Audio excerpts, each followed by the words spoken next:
Salutations Rangers, General Bradley 101 back again with some more lore. The Horus Heresy is arguably the most important thing that ever happened in the Warhammer 40k timeline, with only events such as the War in Heaven or the Birth of Slaanesh comparing to it in its sheer impact on the setting. And with its climactic resolution with the Siege of Terra series, this epic saga has finally been brought to an end. Yet just as one door closes, another opens. And this door is named the Scouring, the most mysterious and the most vital part for the Imperium's lore. For this is the time when the Imperium of 30k was transformed into what we would know it as in Warhammer 40k. And recently the first ever episode of this new saga was released, Ashes of the Imperium, and it's a damn fine book. But it had a lot of people scratching their heads, very confused and very angry. For you see, ladies and gentlemen, the Primarchs in this book are a core aspect, probably the core aspect, and they're acting a little, funny. So much so that to many people, they are unrecognizable to the characters from the Horus Heresy. Yet that begs the question, does this all make sense? What caused the Primarchs to be this way? Did Vulcan become a sadist? Is Guilliman corrupt? Does Dawn no longer care about the Imperium? Are the Lion and Rust secretly plotting something? Where the hell is Corax? Is the rest of the Imperium trying to get rid of the Primarchs altogether? And what the hell is Chaos doing? But most importantly, did GW ruin the Primarchs? Well, ladies and gentlemen, all these questions and more answered today in this Warhammer 40k lore video. So strap in and buckle up, and let's get cracking on with today's video. Also, real quick, in case you were confused, I don't know why, but major spoilers for the book. If you haven't read it, go and read it. Like, duh. Anyway, context, because context is king. As we begin this brand new saga, everything is fucked. That is not an exaggeration. That's not me being facetious. That's not me doing up and playing it up for the sport. When I tell you that every single institution in the Imperium, be it loyalist, traitor, or anything in between, every single institution, everything, Custodes, Primarchs, Space Marines, Guard, every single institution is absolutely, irrevocably beyond damaged. They are forever and utterly ruined. They can never, and they will never be the same. And this is not me just saying it. For in the very first opening prologue, we see that everything is not well in the Imperium. Taken from Ashes of the Imperium. Horus Lupercal is dead, killed by his father in a final desperate act upon the bridge of the vengeful spirit. The Emperor is entombed on the Golden Throne. Humanity cries out for him to lead them through the darkness, but the master of mankind remains silent. The Space Marine legions, once mighty enough to conquer the stars, are shattered and leaderless. Those traitors who survive run for their lives, seeking to escape retribution. Already, they turn on each other. The Imperium's fate is just as uncertain. The Brotherhood of Primarchs, first broken by Horus, begins to fracture further. Some wish for unity, others hunger for vengeance at any cost. While in the shadow chambers of the Imperial Palace, a more insidious threat to the Astartes grows. Humanity, weary of transhuman war, dares to dream of a galaxy without Space Marines. In a time of reckoning, the glories of the Great Crusade have been extinguished by the treachery of the Horus Heresy. Ashes of the Imperial dream are all that remain. The Scouring has begun. Fucking quality, that is so good. One thing that you can definitely take away from this book is that everyone is absolutely boned. No one is happy. Especially not the Primarchs, be they traitor or loyalists. Because as you read throughout the book and the different points of views, which there are plenty, you realize that no one is happy, and everyone is just mad. We get several different points of views throughout the entirety of the book, including a group of Iron Warriors and Wordbearers trying to get the hell out of Dodge, some mortal cultists who are trapped on Terra trying to escape the Purge, high officers from the Imperial Fist and Ultramarines respectively, the aftermath of Malcador's Chosen and the whole shenanigans of the Imperial Palace, but most importantly, we get points of view of every single Loyalist Primarch, save for Corax, who is currently missing, and of course Sanguinius and Ferrus Manus, because well, they're both dead. But to sum up the main conflict of the book, Terra is in utter ruins. When I say ruins, I mean literal ruins. Everything is terrible, and it's slowly being built back up. by the Ultramarines. The Ultramarines at this point are the largest legion, and with Guilliman being a massive logistics, they have the most resources available to them. But that's the problem. They are the strongest legion. And to say that tensions are high would be like saying the sun is pretty bloody hot. No one really trusts anyone, especially not the Primarchs. And the first half of the book centers around the convening council. Essentially, Guilliman is calling all the Lords of Terra, Primarchs and mortal alike, to come together and decide what the hell to do. And essentially, there are two camps. The first camp, led by Guilliman himself, wants to reclaim the Sol system, specifically Luna. Standard Guilliman thing, he wants to be careful, he wants to fortify, he wants to make sure everything is in order and slowly rebuild out. He believes that the threat of the traitors is pretty much non-existent at this point, and they're in full retreat. He also believes that the gods of chaos are kaput, with his father having given his life to take care of them. Speaking of the Emperor, everyone believes that the Emperor is slowly recovering. They believe that he's still alive and that eventually, very importantly, he will become back to big ol' normal Big E as he was before with his final fight with Horus. In other words, they think he's right as rain, or on the track to being right as rain. Keep that in mind. Well then, what about the second camp? The second camp is led by the Praetorian of Terra himself, Rogal Dorn, and he advises the exact opposite. He wants to hunt the traitors down. He wants to kill every single lost traitor, all of them. He wants to completely, wholly, and utterly eradicate them. He reasons that chaos is still very much up and at it, and so long as even a small ember of this Horus Heresy remains, it will sprout and fester into something terrible and gruesome. Therefore, he's like, yeah, we need to stamp this out wholly and utterly. He's also kinda cooked a little bit. He's not exactly happy. He wants to kill. He's got full-on bloodlust, which again is very understandable. I'd be pissed too if my dad was killed by my brothers. And then lo and behold, we come to this great council, and we see two things here that are very important. Basically, Guilliman is the only Primarch who wants to stop and just build. Everyone else, they're like, yeah, we need to go and fight. Even those who he would count on being cautious as well, such as the Khan and Vulcan, they are pissed. The Khan is just surviving from getting shanked by Mortarion, and he wants blood. Vulcan is beyond pissed. I mean, hell, when we first see him, he is literally ripping out the Space Marine organs of an Emperor's children, making sure that that bastard stays alive until every single gene seed is removed, then only killing him. And he didn't do this with one dude, he did this with every single motherfucker he came across. Why? Because Vulcan is mad. And before anyone says, oh no, how could they write Vulcan like that? You'd read about my Primarch, please and thank you. Vulcan is a fucking dragon. He's a nice dragon, but he's still a fucking dragon. And right now, he is fucking angry. Beyond angry. He wants blood. As do the other Primarchs. Lionel Johnson and Lehman Russ included. Which actually have a bromance going on, which is quite nice. All it took was stabbing Russ in the chest. But hey, you know, brothers. And essentially, all of them vote in favor of bloodshed, including Raldoron, the first captain of the Blood Angels, who is now essentially acting commander with Sanguinius no longer being available. And Rogal Dorn is like, okay, I guess it's settled. But then we see something very important. The Mortals, those in command of the Mechanicus, the Navy, the Army, the Administratum, they all side with Guilliman. And they're like, hey, actually, we should do this. And right then and there, people are like, sure, we've been outvoted. The council is 10 for defense, 7 for offense. And thus, they're in agreement. In unity, they move forward. They will retake Luna. Rogal Dorn is very pissy and he suspects some bullshit is going on, but he can't prove anything. So, from there we then get machinations. And by the end of the book, there are 3 main factions in the Imperium.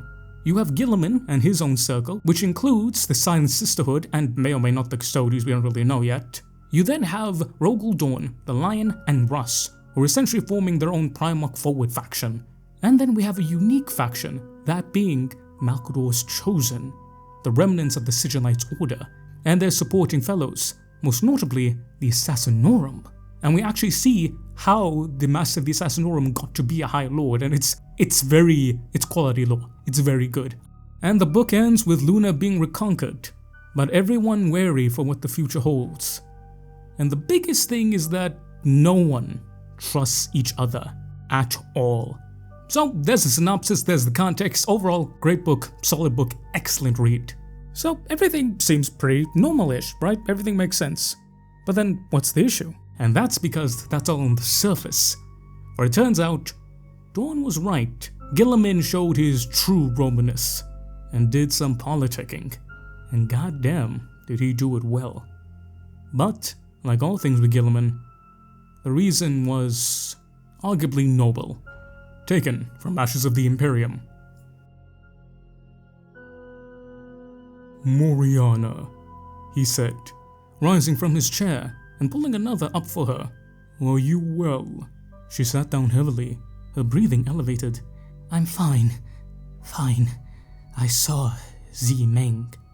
Hassan pulled his chair closer, sat opposite her. What did he say? He's a Kellerite. Did you know that? I read your report. Surprising number of them about. I don't think we can use it. He's too powerful to make it stick. Agreed. What did he say about the council? Nothing. I thought I'd get nothing from him at all. But then his minders paid us a visit. And it all became clear. Hassan raised an eyebrow. Minders? Handlers, maybe. It's the sisters, the Anathema Psychana. He's their creature, as are the others on the council. Hassan sat back, placed his fingers together and pondered that. So what hold do they have over him? They're working with Guilliman. It's his agenda, as well as theirs, but it keeps his name out of it, and allows everyone to pretend that they're making their own decisions. And there's a reason everyone's keeping so quiet about it. She shuffled uneasily in her seat, clearly uncomfortable. Listen, things are worse than anybody thinks. The reason no one's seen Kane or Valdor is not that they're working all hours inside the throne. Nothing is working as it should. Nothing. He can no longer use it as he did before. Who? The Imp? Either it is broken, or he is. Or both. Hassan frowned. Careful. That language is dangerous. Hassan laughed. So it is. And so is everything. She took a deep breath. I don't really know why they told me all this. Perhaps they're so powerful it doesn't matter. Or maybe just to get me off their backs. But this isn't temporary. He's not recovering. They can't even say whether he'll live. You'll remember what happened before. During the siege, they brought in psychers, hundreds of them, to power the throne while he left it. And then once again, when the master was failing. Hassan nodded. It had been a vile extremity, though there had been no other choice. They're going to do it again, Mohausen said. They need to, and again, for as long as it takes until he speaks once more. And for that, they need the black ships. And for those, they need Luna, because the old orbitals have been destroyed and Somos is the last place the Sakana controlled. Nothing else matters for them. They don't care about the enemy getting away. They don't care about that because it doesn't matter. All they care about is finding psychers and bringing them here. If they fail... She trailed off. Hassan remembered how it had been since he had been there himself. How Aemon had spoken. The terrible face. The silent scream. Buried deep under all that machinery. He thought it was a hallucination. He convinced himself of it. He felt sick again, almost as violently as he had before. If there is any risk of that. If there is a risk of that, he said. Any risk of that. Then they have to break their secrecy. Mohausen snorted. And see the Imperium collapse all over again? No, they'll never admit it. Guilliman knows. Kane, Baldur, Meng, a few others. That's it. Not Dawn? Would it matter? He's so consumed by his desire for vengeance, he might no longer care. Hassan digested that. I can't believe that. He sat forward in his chair. These were terrible revelations, ones that turned everything upside down. Guilliman wants to stall the crusade. We know this. Now we know why. So he should just speak to his brothers, tell them the truth. He doesn't need to play these games. He just needs to be open. And then, straight away, Hassan remembered every time he said that in the past. About the Emperor, about Malkador, about every decision ever made in the Senatorum. It was just the same. It would never change. Something about that place, that terrible crucible at the heart of creation. The moment you got inside it, you started to hoard the truth as if it were gold. It's control, isn't it? He said, looking up at her. Guilliman has it now. He wants to solve this himself.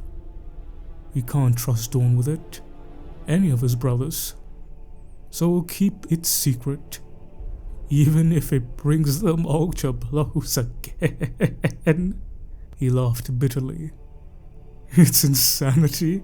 We learn nothing.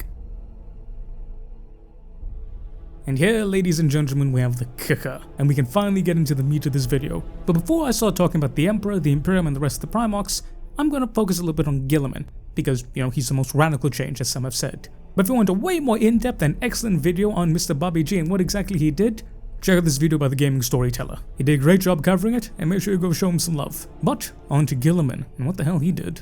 It turns out that Guilliman did some real politicking. And not the kind that we used to sing. Not the making deals, not the sly conversations, not the charming indulgence. No, this was straight up corruption. You see, Guilliman made contact with the head of the current administratum, a chap by the name of Penthausen.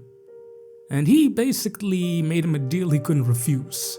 Guilliman would back him, support him in every single aspect, on one condition. He had to make sure that all the other mortal members followed his will. And how did he do that? Simply. Penthausen would simply wave his hand and be like, it'd be a shame if you didn't get these lasguns. It'd be a shame if you didn't get this food. It'd be a damn shame if you didn't get those medical supplies. Oh, really it would be. An absolute shame. By the way, did you know that the Primarch is holding a council?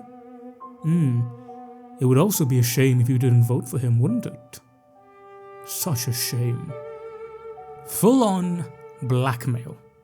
Political maneuvering, corruption at its absolute worst. Guilliman also told this chap to get the Killerites out the way. The Killerites are essentially, the pre-evolution or the proto-version of the Imperial cult. They worship the Emperor as a god and Keeler as a saint. And here we see the consequences of corruption. Penthausen, with all this wonderful magical power, decides he's going to make some changes. Changes according to his tastes. Instead of stamping out the religion, instead of doing what he should, he goes full hog.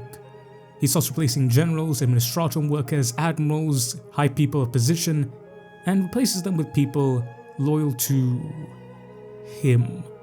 And thus the Primarch, because he's loyal to the Primarch. So it tracks, doesn't it? Oh, the insidious snare of corruption.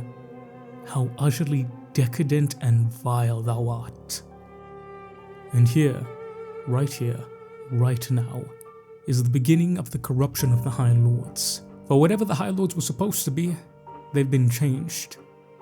For the way to get power in the Senatorum Imperialis is simply by bribery, by forcing one's hand, or threatening someone at blade point. Which is what the Chosen of Malkador did to get their spot on the council, which they had previously been denied. And all of this was Guilliman's doing. Guilliman knew that his brothers would never agree, and he knew that many people would agree with them, but not all of them. But couldn't Guilliman just win them over with oratory, with sense, with logic, with reason? Perhaps. Couldn't he just wrangle his brothers together, try and find a balance?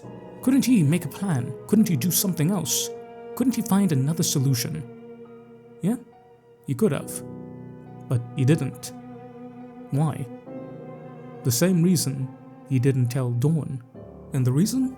He's scared. They're all scared. Every single Primarch is afraid, whether they want to admit it or not. Not just Primarchs, everyone. The Emperor built the Imperium revolving around him for good or ill. He was the pillar that held it together. Now, he's gone. And no one knows what the fuck is coming next. And it's so bad that the Primarchs won't even take to the field in fear of the political view of it. No Primarchs would come with them. They both knew. Not Guilliman, not Vulcan, none of the others. They would have done, maybe, if the threat was greater. But even so, it was a jarring change. The brothers had been battlefield commanders during the Crusade. They had taken the places of highest danger, just as they had been created to do. Praetor had often questioned the wisdom of that. They were irreplaceable to their legions, and functioned as more than mere figureheads. But of course, it was impossible to prevent them from taking the chance. They were immune to fear, but vulnerable to pride, reckless, flamboyant, arrogant even, and so it had to be. For no other souls could have conquered so far and so fast. But now, all that had been upended and reordered. Somehow, it was impossible to see them fighting in that way ever again. Of course they would enter combat in some fashion. Of course they would take ship again, don their repaired armor and lead their diminished legions into new wars. But at this moment, none of them stirred from Terra.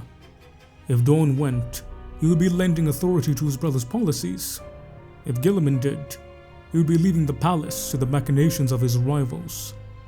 If Vulcan or the Khan did, their tiny presence on the throne world would dwindle to nothing, leaving them out of the political game. If Russ and the Lion took up arms, suspicion would immediately fall on their motives. Rumors already began to spread concerning what had taken place in Ultramar during the long years of total war, as well as who had been there. So loyalty now commanded a premium through rarity. Did Russ truly care about that? Maybe, maybe not. Once treachery among brothers had been unleashed, it had proved hard to suppress the fear that it was everywhere, ever ready to emerge into the open once more. So it was a kind of fear that kept them on Terra after all, a fear of one another, and that the Imperium, should it survive, would somehow be shaped by one of their rivals, rather than by themselves. For the time being, the armies would march without them, at least until Terra's environs would be cleared of the enemy. Some kind of greater lasting shape would have to emerge, some firm accommodation or compact, before any of them would feel entirely comfortable leaving the throne world for months and years that a true campaign would demand. In the interim, they arranged their forces from the ground council chambers of the palace. They organized the renewed blockade of Mars, the ongoing hunt for stragglers in the outer Sol system, the grim and dogged business of hunting down renegades in the poison waters of Terra itself. But they did not take up arms in person. They were more like strategists now. Or maybe even monarchs. Perhaps that would be better, Praetor thought, making his way towards the assigned shuttle berth.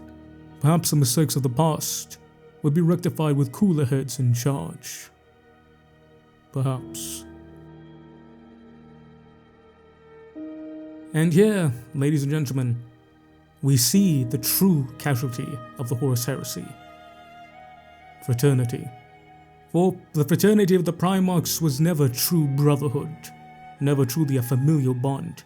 It was an alliance of sorts, built on the trust of one sole important fact: they all served the Emperor, and the Emperor was above them all. Both of those things now lay in ruin, one on the throne world, and the other on the throne itself. And here we see Guilliman, the most political, the most understanding of all his brothers. He will not leave it to chance. He will not trust his brothers. He will not repeat anything, because now is the crux point. Nothing can go wrong. No one can change it. Absolutely nothing. can be afforded in this most fragile of hour. It's either the Imperium rises or it falls, and he doesn't trust his brothers to make it rise. Only he can truly make it rise. And this is where many people have their issues with it. How could Guilliman do this? How could he think like this? He betrayed everything he stood for.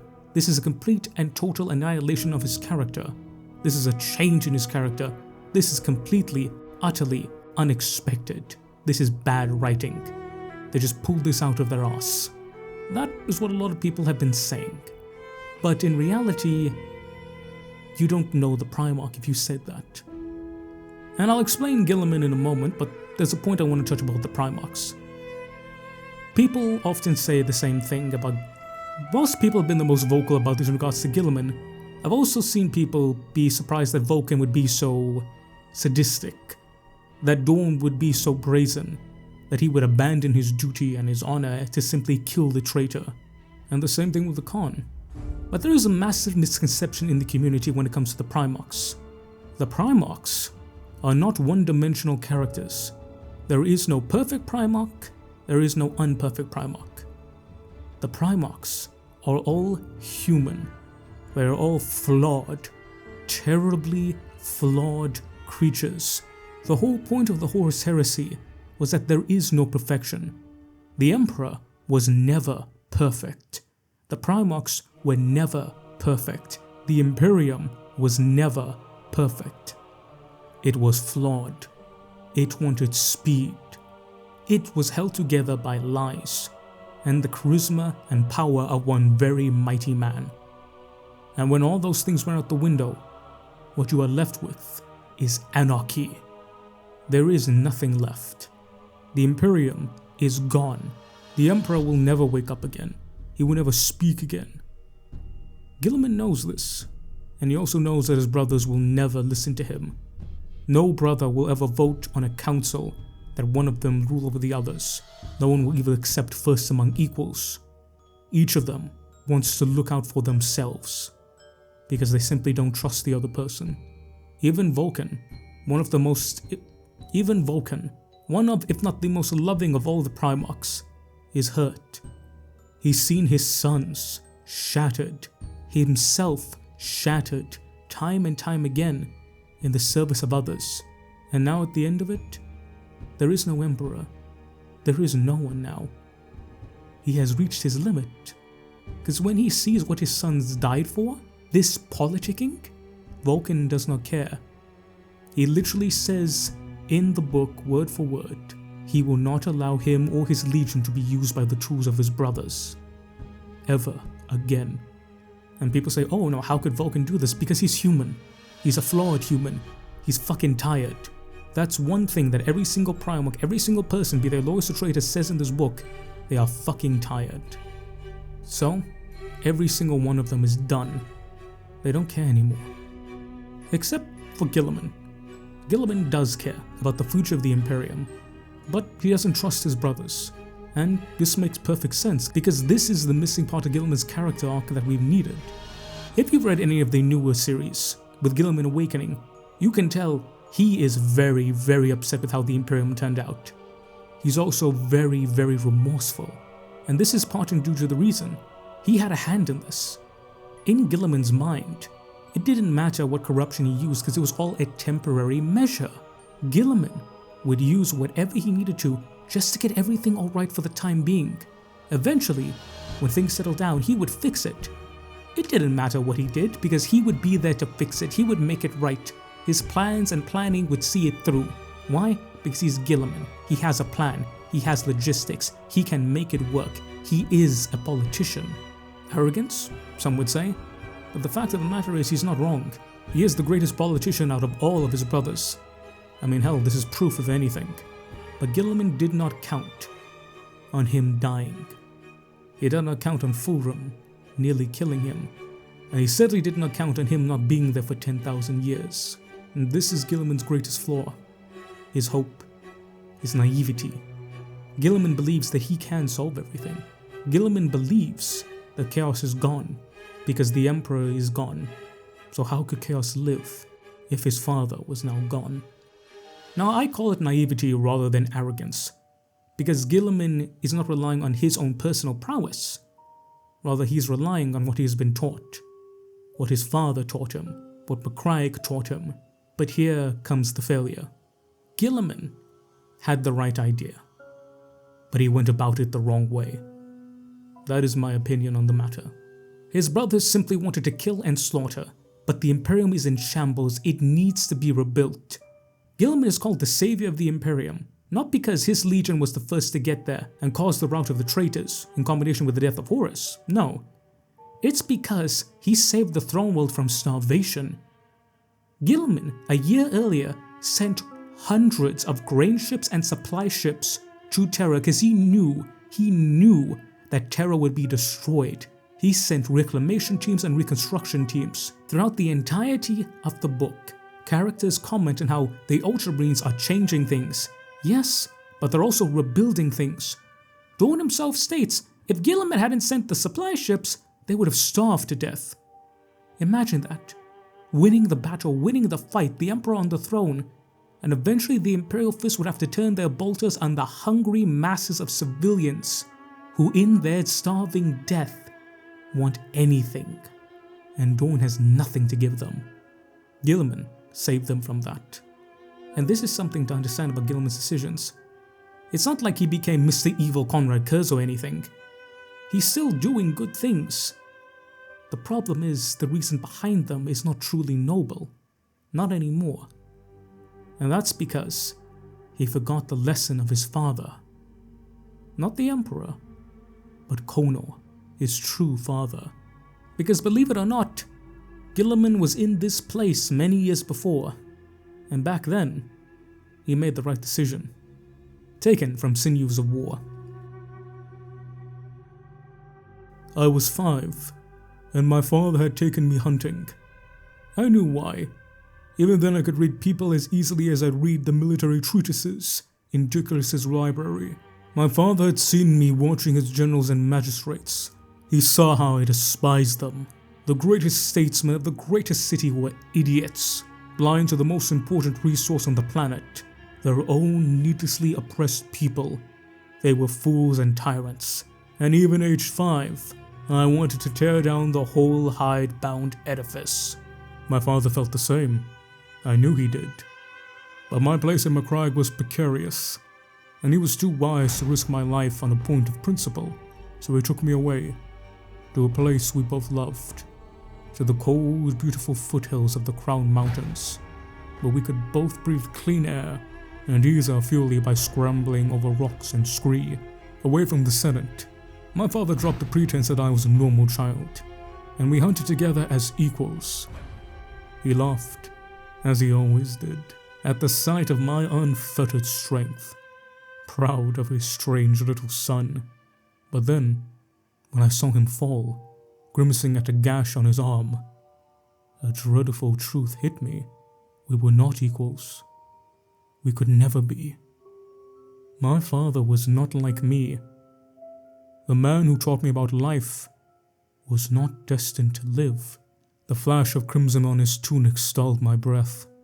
One day, Konor Guilliman would die. He would leave me behind. Leave me with the fools and the tyrants. In that moment, I became the child I usually only pretended to be. Tears filled my eyes, and I placed my hand over his wound, wishing it away. He laughed, shaking his head, not in mockery, but reassurance. He took out a coin and handed it to me. His face was minted on one side, and Consul Gallons was minted on the other. He closed my hand over it, squeezing it tight. "Feel its strength," he said. Strong as I was, I could not crush the metal. "The coin is McCraig," he said. "Beautiful and unbreakable, made to outlive us all. And while there is McCraig, I will be with you, Roboute. My virtue is the virtue of McCraig. My strength is the strength of McCraig. This is not just my home, Roboute. It is my soul, and it is my family." and it is your family too. Macragge will endure. Macragge must endure. As long as it does, you will not be alone. These words would be so incredibly important to Guilliman that they would shape his entire life. Where a few years later, Konor Guilliman would be assassinated by poison by one of his very own consuls, Galen. You see, Konor Guilliman wanted to restore Macragge to a place of the people. He was a truly noble man. Galen, however, wanted it to stay the way it had been, ruled by the great and the mighty, oppressing the weak. Guilliman would eventually find out what had happened, and that Galen was the man who had poisoned his father. The man who made him watch his father die, even as Konor pointed a last pistol to his son, demanding that he stay away from the poison. Galen was responsible for that. Guilliman had a choice: to use his mighty hands and to rip that cursed filth limb from limb then and there on the Senate floor, or to trust in the strength of Macragge, in the idea of Macragge, to trust in the family that his father had told him of. His father's greatest and final lesson: that while mortal men may die, their virtues, their ideas, those would live on in them. Those must be kept alive. For the final thing Konor gave to Guilliman was that same coin. So then and there Guilliman made a choice. He did not give in to his humors. He did not give in to his emotions. He treated Galen like a consul of Macragge. He had him arrested and tried by the Senate, and when he was found guilty and sentenced to death, it was not Guilliman who raised the axe, or rather the executioner on the hill of the Legatine, something that had been done for traitors since time immemorial to the city of Macragge. Guilliman did not give in to fear. He trusted his ideals, his principles, and because of that, every single one of the senators, including his most ardent and hated detractors, honored him as first consul of Ultramar. Guilliman had a choice then and there, and he made the right one. And Macragge ever since became a place of ideals. Guilliman had a choice to seize power then and there, to set a precedent of corruption and of murder, but he chose the opposite. He chose to honor the coin and the ideal his father died for. Yet, after 7 years of grueling war, when his second father died, Guilliman sadly forgot this lesson. He did not choose the coin. He chose his humors, his passion. He murdered Galen then and there on the floor of the Imperial Senate. Galen in this case being the trust and faith he had in his brothers. He gave in to fear. And so, whereas Macragge was saved, the Imperium fell. Guilliman is of course meant to be Roman, that's quite clear. But I feel that this example and this analogy is so incredibly poignant, the writers must have thought about it when they wrote this story.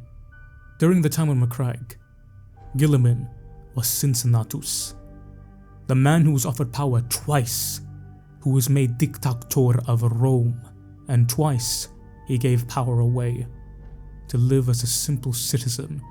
Cincinnatus was the idea of Rome, was the dream of Rome made manifest. So too was Guilliman on that day, the dream of Macragge made manifest. It was the nobility of man winning over the sin of fear and doubt. But now he was no longer Cincinnatus. He was Octavian Augustus, the first emperor of Rome. For he merely pretended to be noble. He machinized and plotted and schemed, and he trusted no one, not even the men he had fought and bled with. And so, just like Augustus before him, Guilliman set the precedent. For man would be not moved by ideal and by oratory, but by coin and by dagger. by corruption and threats. Unlike Octavian, Guilliman reassured himself that he would set it right soon enough. But Guilliman was naive, because he was scared. He believed that all threats were gone. He believed that he could fill it all, because he had plans. His great plans would see him through. He would plan and ensure of it. But Guilliman also forgot the lesson about plans, the fact that they can be destroyed. That was the lesson that Calth taught him. It didn't matter how much you planned. Sometimes things happened, and you just had to roll with the dice. But the death of the Emperor, and the slow realization that he would never speak again, broke something in Guilliman, as it would eventually in all the Primarchs. So to answer the question, did GW assassinate Guilliman's character? No. No, they did not. In fact, GW added the perfect conclusion to Guilliman's arc, where we have him in the beginning, an eager, young idealist, naive, believing that plans and nobility were all that he needed. He then goes through the hell of the heresy, and has his entire world, his home, his brothers, everything shattered. And whereas he passed the first lesson of his father, Konor Guilliman, he failed the second lesson, and damned the Imperium. His naivety, his fear, led him to make mistakes. And then he awakes, 10,000 years after being stabbed by his brother, and he realizes his mistake. But it is only when he is slayed by Nurgle himself, through Mortarion, that he realizes he was wrong about everything. It is only then that he realizes just how stupid he was. So then, he sets about changing things, about choosing to be Cincinnatus rather than Octavian. Though it is so much fucking harder now. This is an important part of Guilliman's character. For now we see Guilliman failed, and we see the result of his failure. But rather than hyper-focusing on Guilliman, I would say focus on all the Primarchs and all the Imperium, because everyone is scheming here. No one trusts anyone. It's not like everyone's happy-go-lucky and Guilliman's the only one. No. The Chosen of Malcador are doing their own bullshit. The Sisters of Silence are doing their own bullshit. The Custodies, God Almighty knows what they're doing. And each of the Primarchs, they're out for their own. They don't trust each other. Not as they should. That is the end of it all. The Imperium is broken. The Primarchs are broken. In the Horus Heresy, we saw the Imperium die. Now, we're seeing it rot. And in Warhammer 40k, we see the desiccated carcass. The Primarchs are not gods. They are mortals. They are human.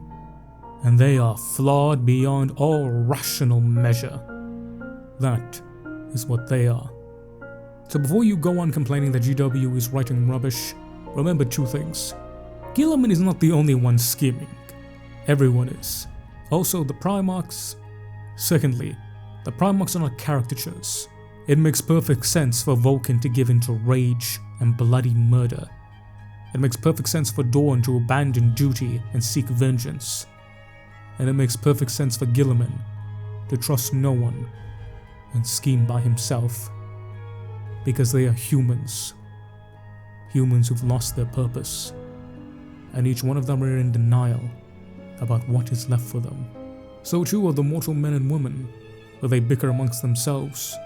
They seek power, and there are those who think that the Primarchs and the Astartes, well, perhaps they should just up and leave. The Imperium is not for them. The Imperium is in this state because of them. All of this makes sense, because all these people are flawed human beings. And everyone is like this because they want to root for somebody, but I hate to tell you, there's no one left to root for.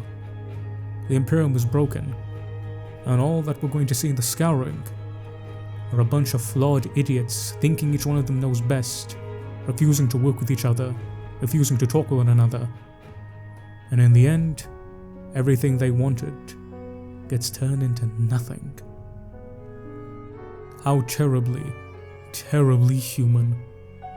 For I said it once and I'll say it again. The Horus Heresy truly is one of the most human stories in all of fiction. And what is more human than letting your own fears and flaws destroy not only you, but everything around you and everything you ever wanted. All while deluding yourself that you are doing the right thing. How human indeed.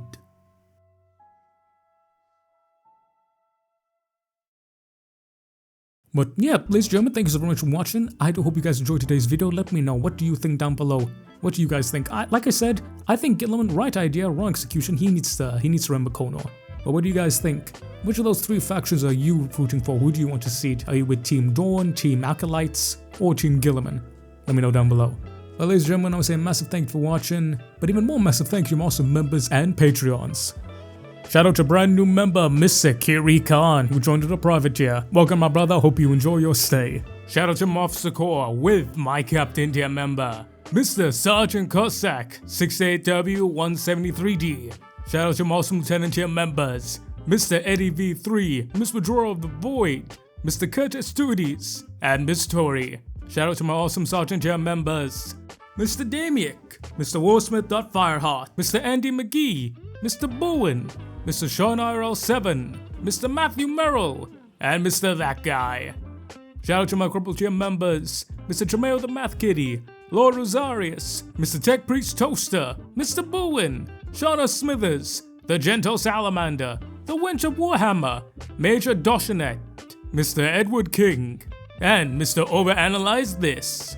And finally, but certainly not least, shout out to my private tier members, Mr. Thomas Moslons, Mr. Ivan_SVW, Mr. Monkey Man, Mr. Michael Hayeda, Mr. Diego Castro, Mr. Fortis Unum, Mr. CMD Nay, Mr. Eric Massaro, Mr. Dom Marek, Mr. Ken_Sakura333, Mr. Adrian Von Furen, Mr. Morley Bankrupt, and Mr. Matthew Peter. Josh Lee 1320, Mr. Adrax1, Mr. Ethan Elam U71. Thank you so much for joining up. Sign up the memberships, get a bunch of awesome benefits, behind the scenes stuff, early access to these videos, as well as my love and support, and special roles on the Discord. Join the Discord, it's banging. But remember, there's always be free. So whether you give your boy a dollar or not, I will love you just the same. Mwah! Well, ladies and gentlemen, I've been the General Bradley 101. You've been beautiful, awesome, amazing people. Thank you oh so very much for watching. I'm gonna say Lola out there, boys and gals. And I will catch y'all next time. Dismiss, Rangers.